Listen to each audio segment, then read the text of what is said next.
Over the last few weeks, this channel has grown quite a lot, and since many of you are new here, I thought it would be a good idea to get to know each other a little better. I feel honored if you choose to have me in the background to keep you company while you knit. Maybe you've been here for years or have just found your way here from one of my recent videos. Either way, I'm really happy you're here. I'd love to know a little bit about you as well, so please feel free to leave a comment below and tell me where you're from and why you enjoy knitting most right now. Hi, I'm Pauliina, also known as Lina, and I'm a knitwear designer based in Helsinki, Finland. I design knitting patterns for your soul and create these knitting videos here on YouTube. I invite you to focus on the softer and more thoughtful side of life and knitting. I learned to knit back in elementary school, as most people here in Finland do, or at least did, and I've been knitting pretty much ever since. I am 45 now, so that means almost 4 decades of knitting. Lina Knits is, yes, I'm drinking from my huge mug again. This is perfect for cozy chats and reflecting on life, and maybe you can hear I have a slight cold, so it provides me with plenty of warmth. But Lina Knits, my little knitwear design business, is all about slowing down and noticing the little things, the textures, the colors, nature, the seasons, the moon, all the unseen energies around us. They all find their way into my knitting and creative process. I am currently knitting on one of my spring shawls that I showed more in a recent vlog, and you will of course see more of this as I progress and eventually share the pattern with all of you. In my view, nowadays we mostly knit because we choose to do so. It isn't about necessity anymore. And for many of us, it's a way to relax from all the other hustle and bustle and pressure we have in our daily lives. I very much want to advocate for more mindful and joy-focused hobby instead of one that focuses on productivity and where you compare yourself to other knitters or compete against them or with them, whether knowingly or subconsciously. That isn't to say that you cannot challenge yourself with knitting if you want to do so. And knitting actually can provide a great platform for that, with the various different techniques to try and learn new yarns, new patterns. The knitting field, it's old, but it's still ever evolving and growing. Just do that on your own terms and on your own schedule. In a way, knitting can reflect life a lot, and life can reflect knitting, and that's what I love to explore. Knitting is also a great way to learn to listen to yourself. The idea for this introductory video came about from the amazing response that I got from you for the 7 things I wish every knitter knew video that I published some weeks ago. The topic of giving yourself grace and being mindful resonated with a lot of you. Hi and welcome if you found your way here from that. And I highly recommend going back to read the comments left on that video. I very much loved reading them myself, and if the topic of mindful knitting resonates with you, I'm sure you will enjoy them as well. There were a lot of practical tips shared, but also the personal stories and insights that people had. And I think the kind of mindful knitting philosophy can also be reflected on the more practical side of knitting. In the 7 things video, I said to invest in a good pair of needles. And I think the word invest wasn't probably the best one for that.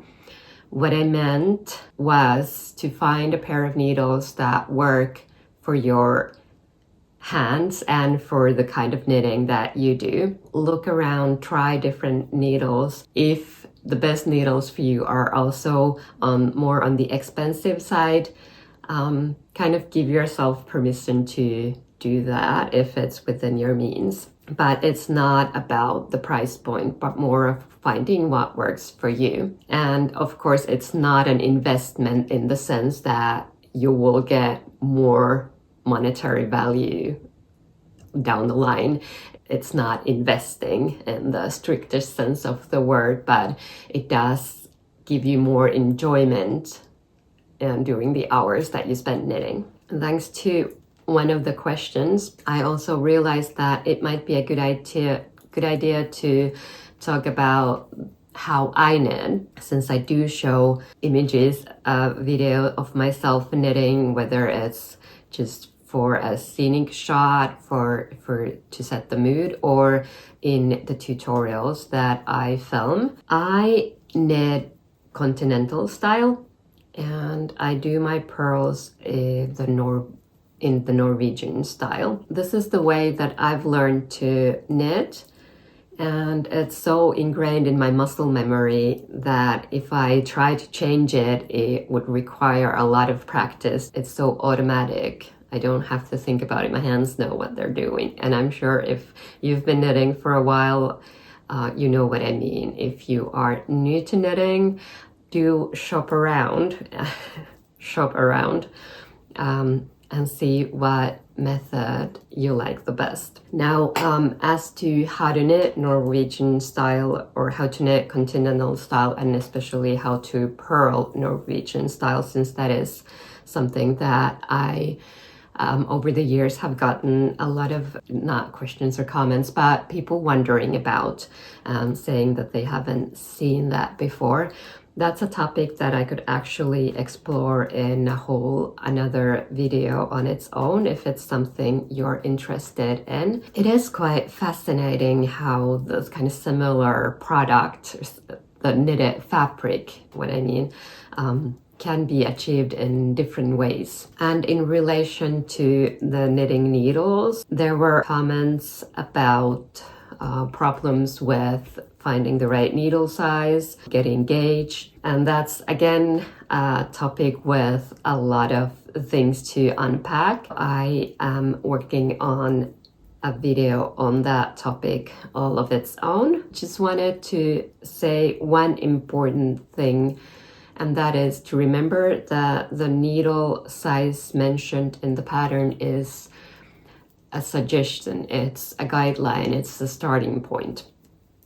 So just as with choosing whether to use Chaya Goose or wooden DPNs or whatever, it's a matter of personal choice and preference, and also what fits best with how you knit. I am quite a loose knitter, so I often size down. So if the pattern says knit with 4mm needles, I try 3.75 or 3.5mm needles first. So rather than getting frustrated by not managing to get gauge with the needles and yarn mentioned in the pattern, use them as kind of guides instead of rules. And I think this idea of knitting in a way that works for you also connects to how we approach mistakes. In the comments, many of you also expressed frustration on having to frog something and start something over and over again. One of my points was that it's okay to restart projects or abandon them altogether and approach mistakes as learning opportunities or just time spent knitting in general. That said, I can very well understand how frustrating it can be when something doesn't seem to ever work.